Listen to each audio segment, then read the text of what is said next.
पहला सवाल, जब अल्लाह ताला किसी कौम से नाराज होता है तो कौन सी निशानी जाहिर होती है?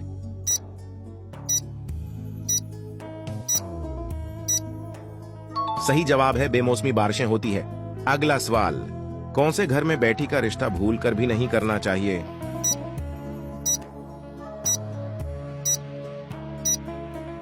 सही जवाब है जहां औरत की इज्जत ना हो। अगला सवाल, किसी इंसान का झूठा पानी पीने वाले इंसान के साथ किया होता है?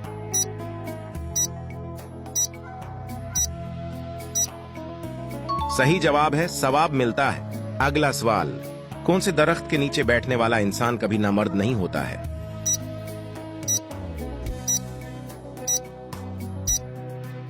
सही जवाब है बूहड़ का दरख्त। अगला सवाल, पाकिस्तानी लोग सबसे ज्यादा किस चीज पर पैसा खर्च करते हैं?